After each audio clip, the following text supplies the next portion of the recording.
Welcome to part 13 of the DA50 RG aircraft design using CATIA V5.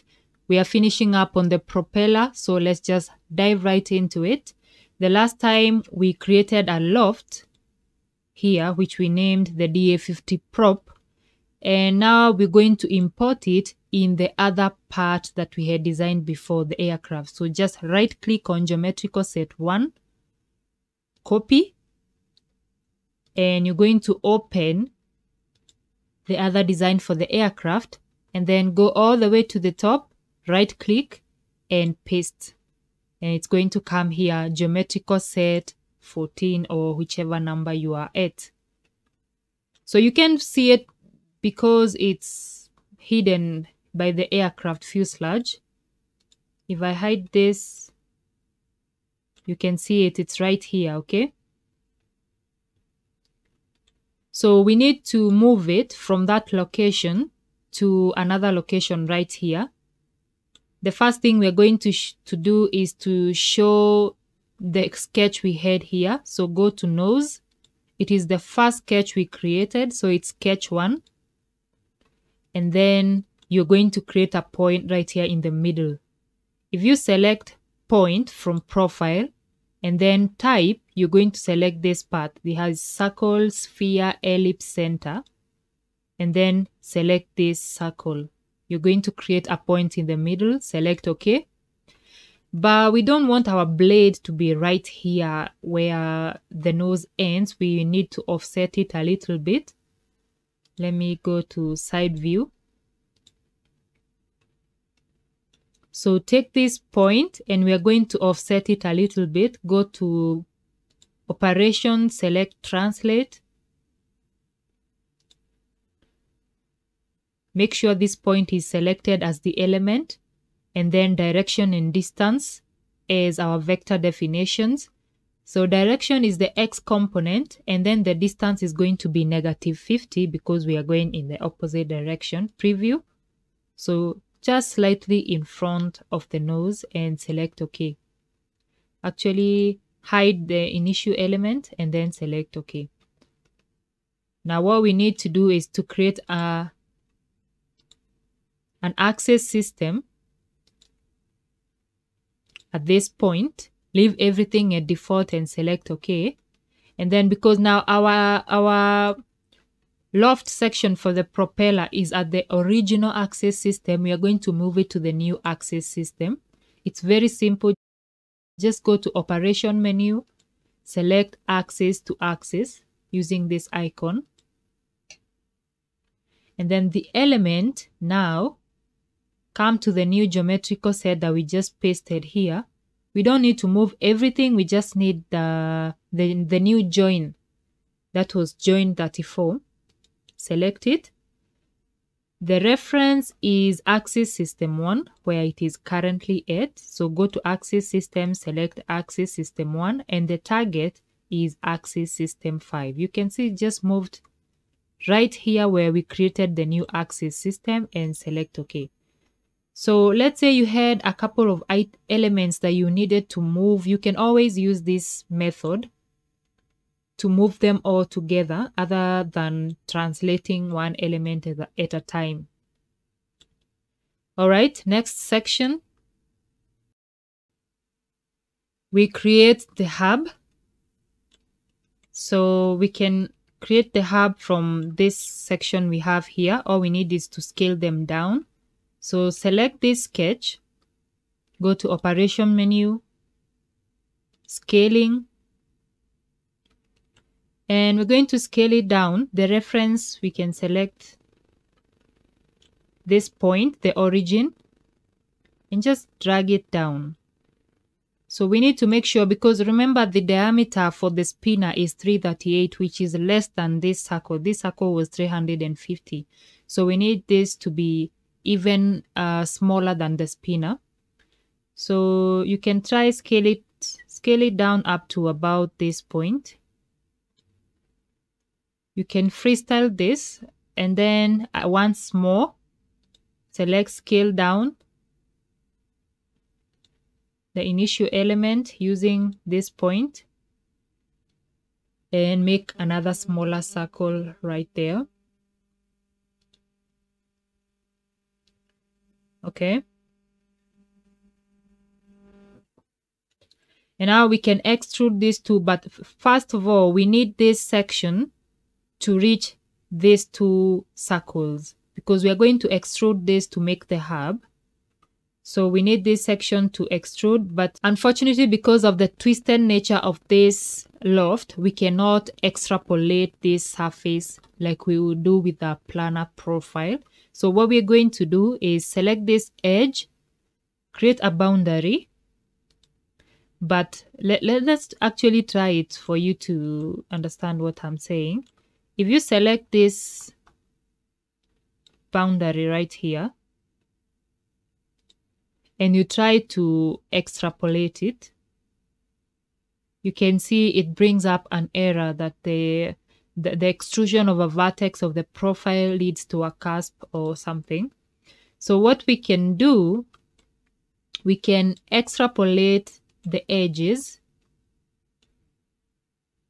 So you're going to go to operation menu, select extrapolate, and then go to the extrapolated icon and select this edge. We want to extrude the edge, and it's going to automatically select for you the point where it's starting to extrapolate. But remove this assemble result because it's going to create an entire curve all the way to the end, but we only need this end part.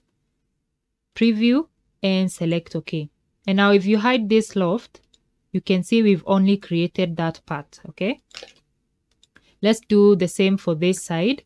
So again, select extrapolate, and then come here for the extrapolated and select this edge, and then uncheck assemble results, preview, select OK. Now we can use multi-section surface to create this surface. But first and foremost, make sure that these two profiles that you created are actually reaching these two curves. If they are not, then all you need to do is to add this length. So let's make this length, say 120. Preview, yeah, and this two, we are going to make it 120. So we just need it to intersect the first curve and not the second one. Don't know if you can see, just the first curve and not the second one, so that when we trim, we don't have two surfaces, one on this side and one on this side. Okay. Now let's go to surfaces, select multi-section surface, select boundary 1, and then the guides, you're going to select the two extrapolated curves, preview, and select OK. Don't forget to join the surfaces. Select OK. So now we have one complete profile.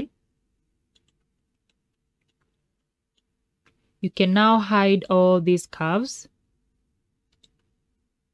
the extrapoles and the boundary, because we don't need it. Just leave these circles. We're going to extrude these curves, starting with scaling 1. Extrude 130. Preview. We only need a small distance. Actually, we can reduce it. Let's try 100. Yeah, about that point. Then select OK. We need to specify the direction.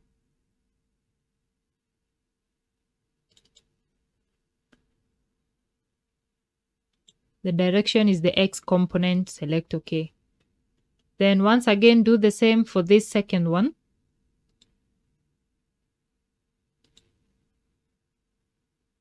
The direction once again is the X component, and select OK. So we have these two surfaces. Now we need to fill back here and at the front. So you're going to select once again scaling 1. Go to surfaces, select fill, but then come here for passing elements because we are going to split it using the second curve, and it's not going to work if you don't select it as passing elements. So for passing elements, you're going to select scaling 2.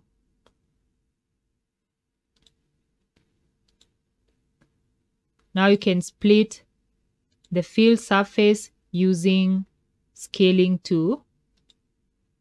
And it's going to work. Repeat the same for the front side. Just select this edge, fill, but then come to passing element and select this edge as well. And then split using the second edge. You can try to find it and then select OK. Okay. Now you can join all the 4 elements. So the 2 split surfaces and the 2 extrude surfaces. Preview, select OK. Now we're going to split this join using this join. And once again, we are going to split this surface using the boundary right there. So split our blade using this surface. Preview, select OK. All right. So if you go to Insert and Advanced Replication Tools, you will find Circular Pattern. Select it. Instances is 3. And the spacing is obviously 120. Because we are distributing them over the 360 degrees. The reference element is the x-axis right here. And then object to pattern is this join. So we have 3 blades. Select OK. We can split all of them at once. Go to Tools, Hide, or Curves. Now you can split this joint surface using all the 3 blades. So we remove that one. It is split 35 and circular pattern. Preview and select OK. Join all 3. I want it to be one element. When it's rotating, there should be a shaft inside here, and then the blades are rotating as one. In this case, that is. So join. This is not the complete anatomy of the actual blade, but we are just creating this for the purpose of you to know how to do it. So we have this split, circular pattern, and split 35. Preview. Select OK. Now this all is one item, and we can give it a material or a color so that we are able to identify it. Right, and the only thing that is remaining now is to create the spinner, which is very, very easy. All you need to do is to select this face, the ZX plane, and sketch. And you're going to make a sketch of the spinner. So just 3 control points. Okay. Make sure this last point is coincident with this axis. And then this point is coincident with this curve, the sketch. So right click, select coincident. And now we can give the dimensions. So the distance between this point and this axis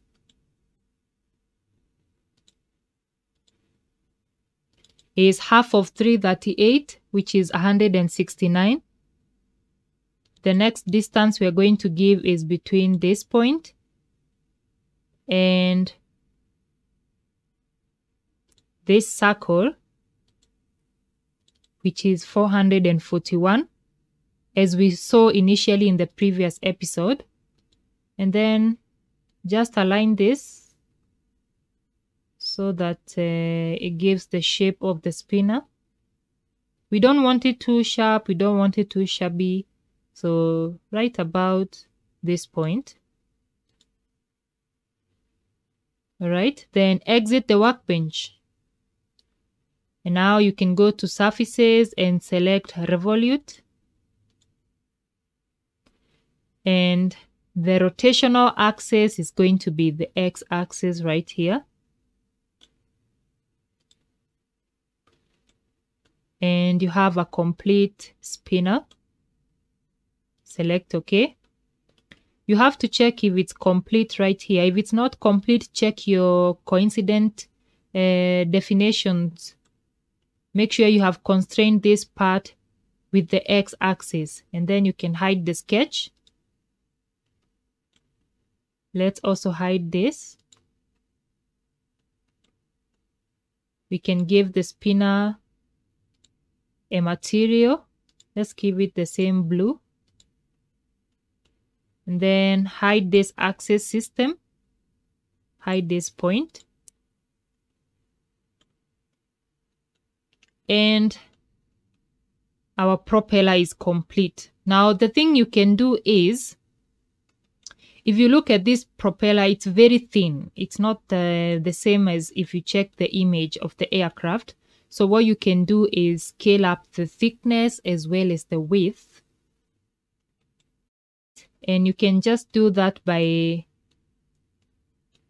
remember that join we had?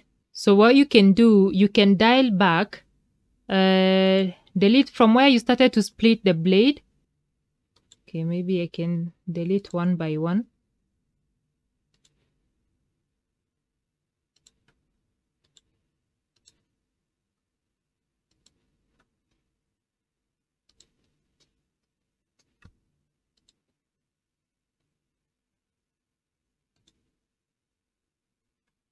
So I'm left with join 35. So from here, I can first create an affinity, like increase its width as well as its thickness, and just leave the diameter as it is.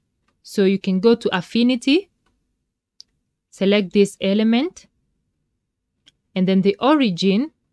Remember, we have to dial back to axis system 5.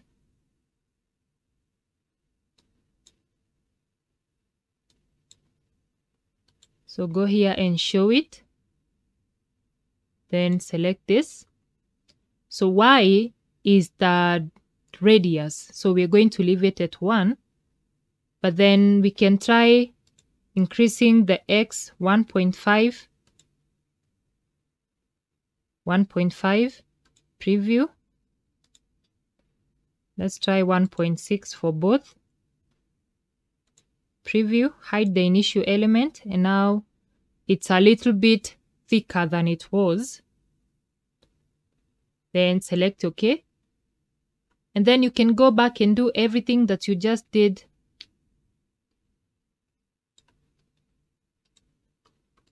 We need to join the elements first. Join these two splits and two extrude surfaces. Preview, select OK, and now we can split this blade affinity 4 using this join.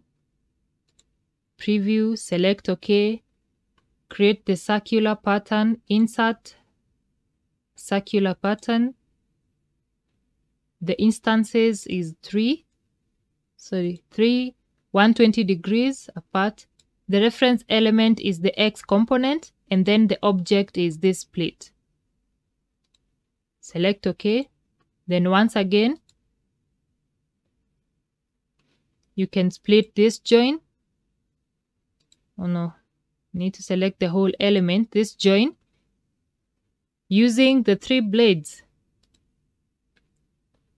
Preview, and now join all the elements.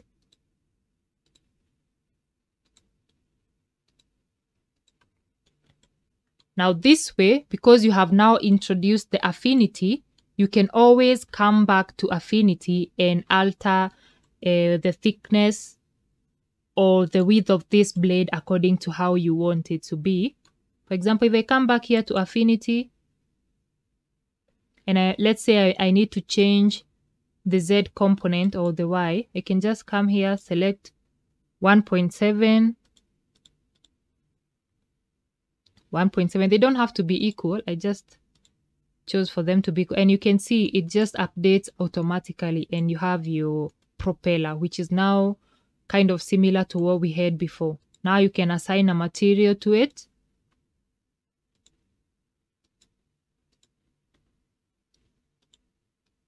Hide the axis system and then show the revolute. And there you have it. I would like to try and assign. So we can call this, go to properties and call this the propeller now, or the prop blades.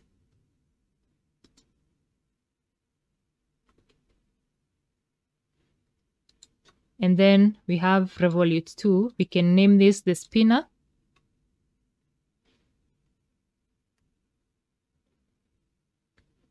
Sorry, I'm typing with one hand. Okay, spinner. Now we can select both the spinner and the prop blades and assign them, let's say, a metallic.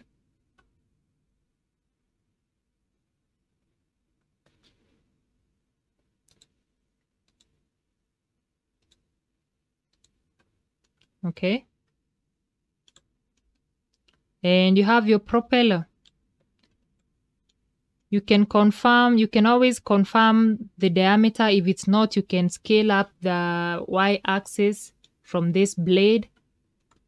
You can play around with your blade. For example, if you want one to be vertical here, all you have to do is rotate. You can rotate the blade to where you need it to cut the air first. If you need this section to be at the front, you can always rotate it. But this is basically how you create the propeller. And our aircraft is complete, or the thing that is remaining, we would say maybe aesthetic, creating the different materials for the windshield, for the windows, and what have you. So we'll do that in our next episodes together with integration, and I will see you in our next episode. Don't forget to like, subscribe, comment, and turn on your notifications so you know when I post the next episode. Thank you for watching so far. I hope you enjoyed this whole episode.